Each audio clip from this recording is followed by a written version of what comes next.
Hola, soy Eric y hoy les voy a enseñar cómo hacer un ventilador Lego.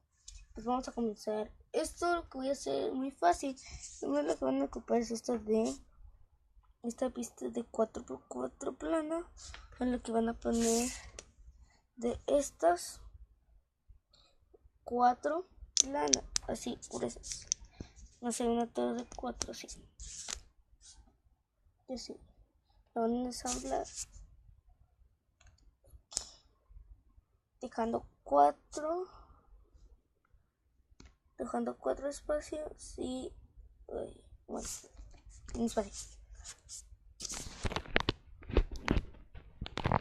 Bueno, luego van a agregar esta pieza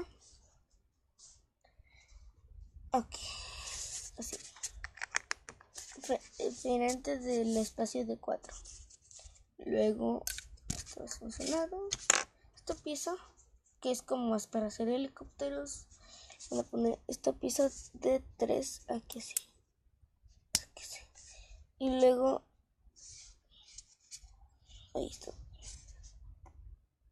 Luego esta pieza de 1x1 circular la van a poner en estas dos aquí, así. Luego esta pieza es rara, la van a poner así.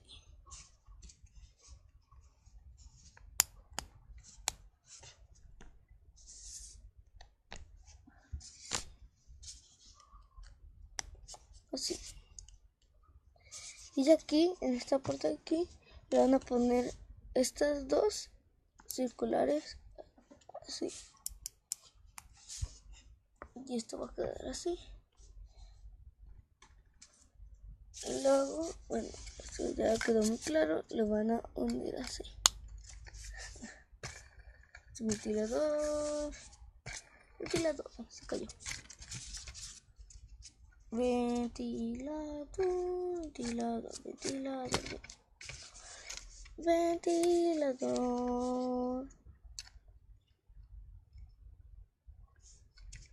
Entonces no las voy.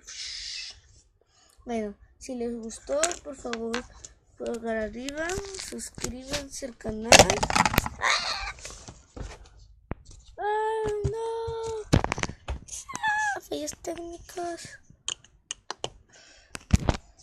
Si les gustó, pulgar arriba, suscríbanse al canal. No olviden escribir, comentar en la caja de comentarios, obvio, qué les gustaría que hiciera.